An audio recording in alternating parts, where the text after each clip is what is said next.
brought to bear by the right leadership. We do not have the right leadership. Let's go to clip number 2 of Biden, his press conference this evening. Clip 2 for General Flynn to respond to. Roll it. Jill and I, our hearts ache, like I'm sure all of you do as well, for all those Afghan families who lost loved ones, including small children, or been wounded in this vicious attack. And we're outraged as well as heartbroken. Well, we are outraged and we are heartbroken, but did they not see this coming, General Flynn? Surely their intel told them this was going to happen, right? Yeah, I mean, well, that's the other thing. I mean, we've been actually hearing from these various press conferences and people paying attention, they've been talking about this for months, that these sorts of things were going to happen. And that the Taliban, if we left, the Taliban was going to return. And obviously, we've seen the clips of the president saying, well, I've been told that they weren't going to be able to return for a long time. And then all of a sudden, they come back in less than 4 days, under 72 hours, I think, and took over Kabul. So we've had a lot of confusion about it. But what was known for months was that when we decided to leave, when we pulled out our last troops, the Taliban was going to resurge and come back and take over.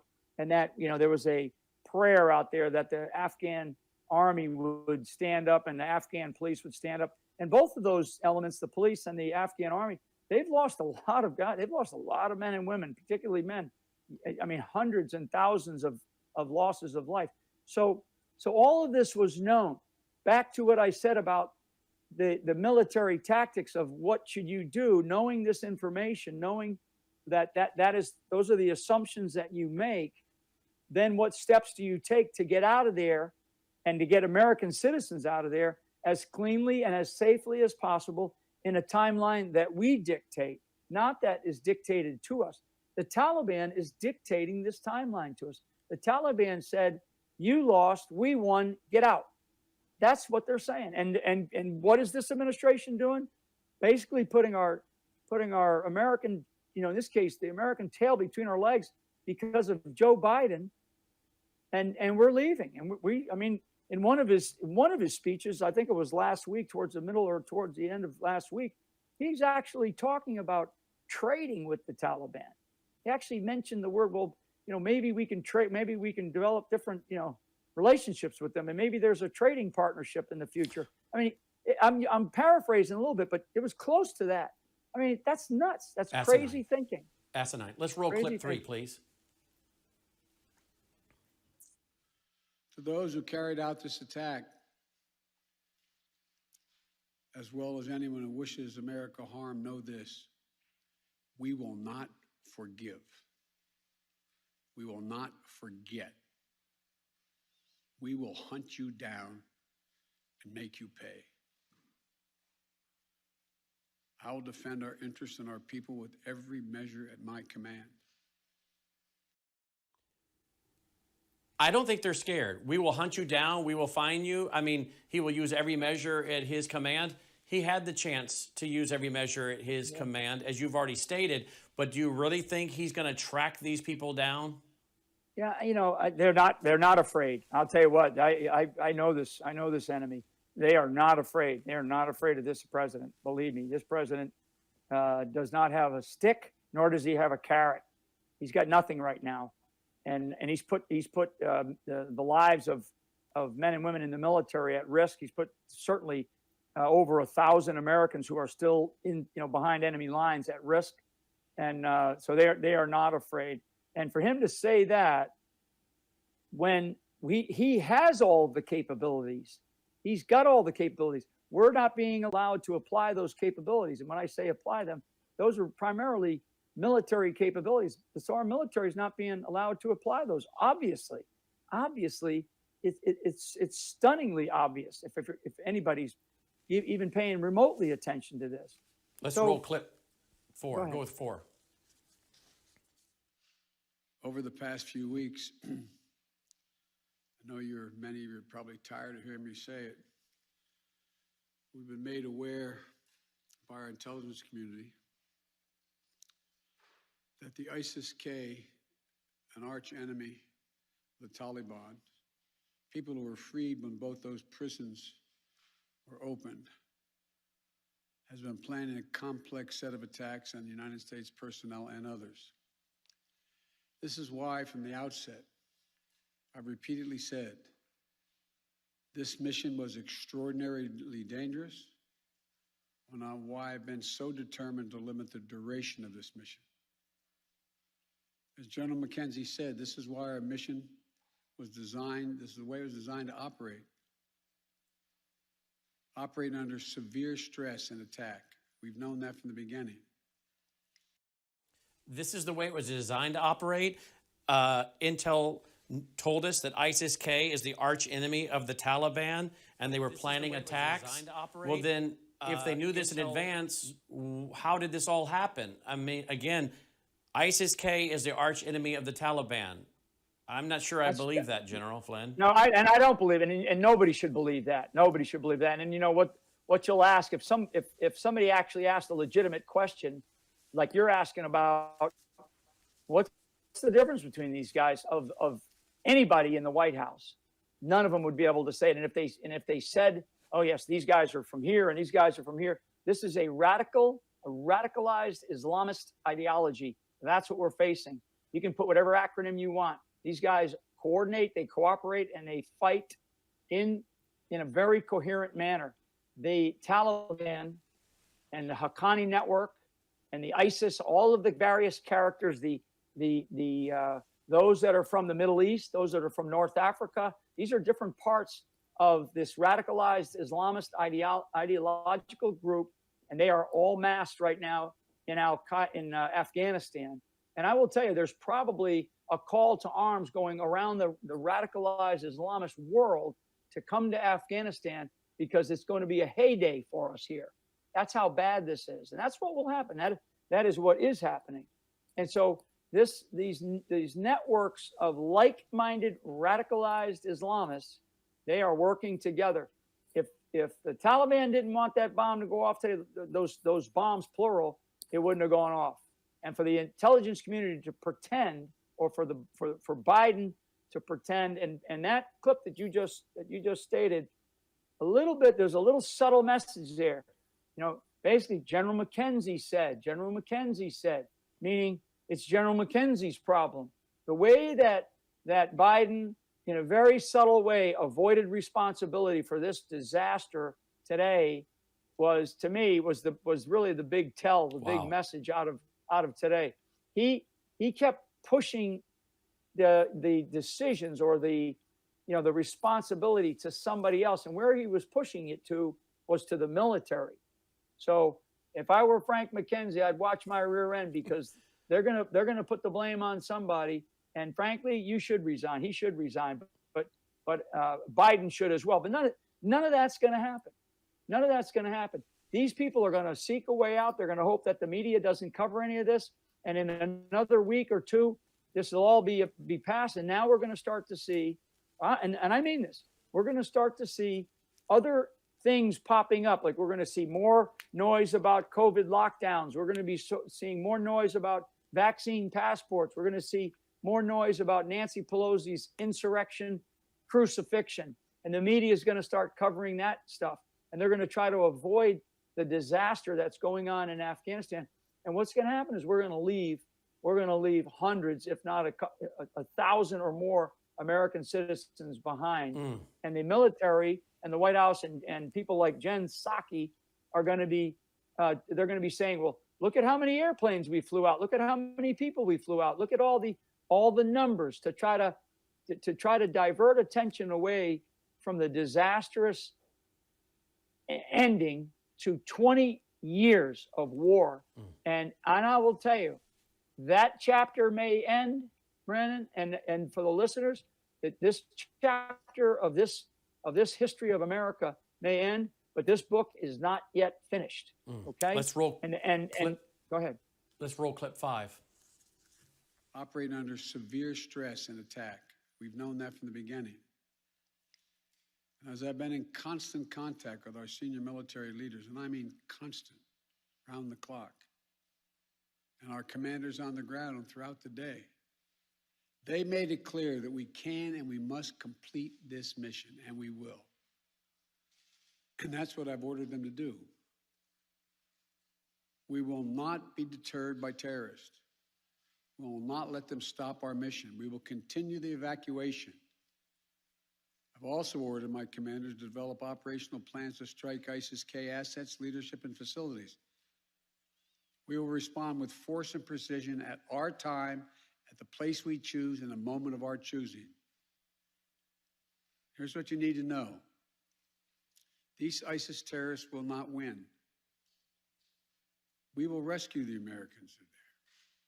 We will get our Afghan allies out, and our mission will go on. America will not be intimidated, and I have the utmost confidence in our brave service members who continue to execute this mission with courage and honor to save lives and get Americans, our partners, our Afghan allies out of Afghanistan. General, you want to comment, please? Frightening. I mean, he could barely finish some of the sentences because he can't breathe. That's right. You know, he said he used phrases like constant contact, not deterred. We'll complete our mission. So is our mission complete by leaving 1,000 U.S. citizens or leaving one American citizen? That mission won't be complete. So is that going to happen? Is this all going to happen by the 31st of December? He said we will not be. Or I'm sorry, by August of 31 August. I'm sorry. You know, so is our mission complete when we leave even one American citizen behind? I don't think so. I don't think it can. In fact, I know as a military guy and as a person who's been responsible for planning the rescue of U.S. citizens overseas. So that mission is not going to be complete. The constant contact, I'm in constant contact. If he's in constant contact with, I mean, he looked like he had just gotten out of bed. I mean, this president showed no leadership, no energy, and his desire to inspire and his need to actually inspire America, if that was part of what he was trying to do, it was underwhelming. In fact, I'm actually more concerned about our country today than I've ever been, honestly, with the guy in charge. Absolutely. Let's roll clip 6.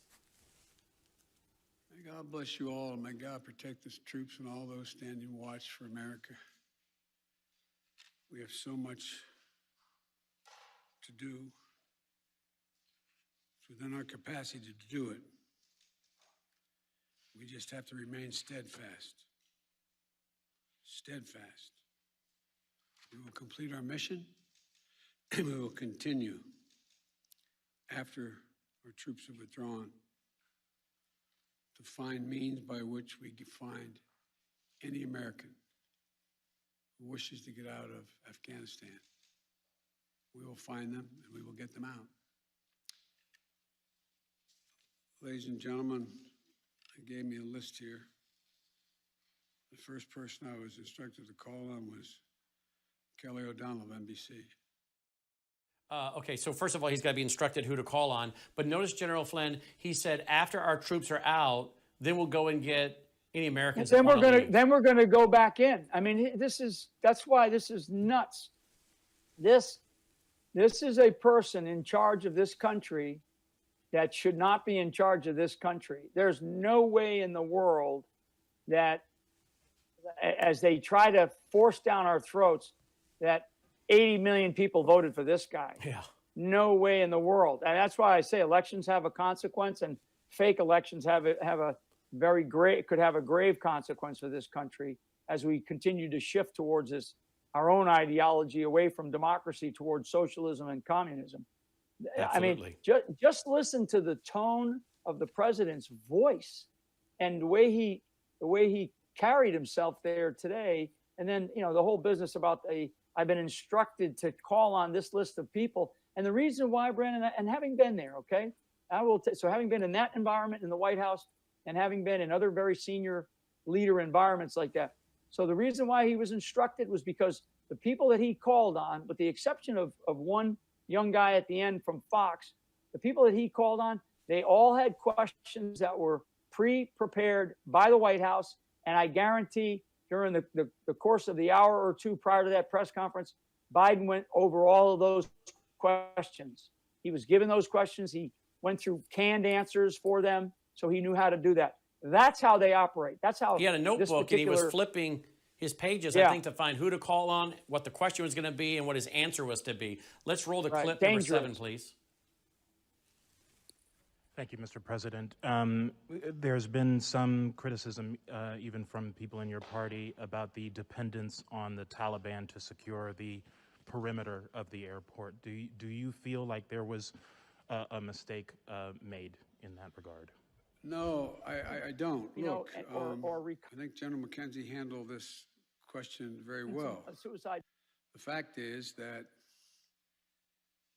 we're in a situation, we're inherited a situation, particularly since, as we all know, that the Afghan military collapsed 11 days before, in 11 days, that it is in the interest of, as McKenzie said, in the interest of the Taliban, that, in fact, ISIS-K does not metastasize beyond what it is, number one. And number two, it's in their interest that we are able to leave on time, on target. And as a consequence of that, the major things we've asked them, moving back the perimeter, giving more space between the wall, stopping vehicles from coming through, etc., searching people coming through. It is not what you'd call a tightly commanded, regimented operation like the U.S. is, the military is, but they're acting in their interest. Their interest. And so, by and large, and I've asked this same question to military on the ground, whether or not it's a useful exercise. No one trusts them. We're just counting on their self-interest to continue to generate their activities. And it's in their self-interest that we leave when we said, and that we get as many people out as we can. Like I said, even in the midst of everything happened today. All right, we're going to have to cut that one short due to time, but he says we inherited this or blaming it on Trump, and then he went on to talk about how they're relying on the Taliban, and we're going to try to get as many Americans out as we can. So he's saying the same thing. In other words, they're planning on leaving Americans behind, and they're depending on the Taliban to help with security. And when they did, look what happened today, General. Yeah, I mean, the handling of this has been an unmitigated disaster. He is shifting blame. He's, I inherited this. Hey, buddy, you were the vice president for 8 years, and you were part of the decision to increase our force presence over there. When we didn't have that, I think we went from about 25,000 or 30,000 in 2009 when you and your buddy Obama took over, and we went upwards of about 120 to 130,000. So unbelievable to say, and he's going to do this. They're going to do this. They're going to shift blame out of the White House, and they're going to shift it back as much as they can, try to blame Trump. And the second area is, I'm going to tell you right now, you're going to start to see the fingers being pointed at the military and the debacle that the military didn't have the right security. The military didn't do this. Frank McKenzie didn't do that. If I were Frank McKenzie, first I'd resign. I would have resigned, tomorrow morning he should resign. Actually, there's potential for other things, but he should resign. But the blame is going to occur, and boy, I'm going to tell you, it ain't going to happen at the White House. They're not going to take responsibility for it. And the last thing, Brandon, is this business about ISIS-K. He mentioned ISIS-K again. Don't fall for that. Do not fall for this nonsense, this noise that they're trying to distract us from, that it's ISIS-K. This is about a radical Islamist ideology that they view America as the devil, okay, when in fact they're the devil. Absolutely. General Flynn, give us your website, please, in conclusion. Yeah, you can go to americasfuture.net, and we are deeply involved in the audits, particularly the one out in Arizona, but in other audits. And we're also involved in helping young people who are being told they have to get this shot to attend college. And so we're involved in some legal battles there. And we're also involved in some legal battles with the Pentagon, stating that people in the military have to get the shot as well. This is devastating. So there's that and some other objectives that we choose to support. But AmericasFuture.net, and really appreciate that. Thank you for sitting in for. Have me on anytime. Thank you for sitting in for Mike Lindell tonight. Yep. God bless you and God bless America. Thank you very much, man. Thank you, and thank you for your service and your time tonight. General Flynn tonight. I'm sorry we didn't have time to get to your questions. We had a ton coming in, but we had a lot to cover. Want to thank One America News and their great network for carrying tonight's broadcast. And Mike Lindell will be back tomorrow morning at 11 o'clock, 6 p.m. again tomorrow night. I'm Brandon House reporting. Thanks so much for watching. You're watching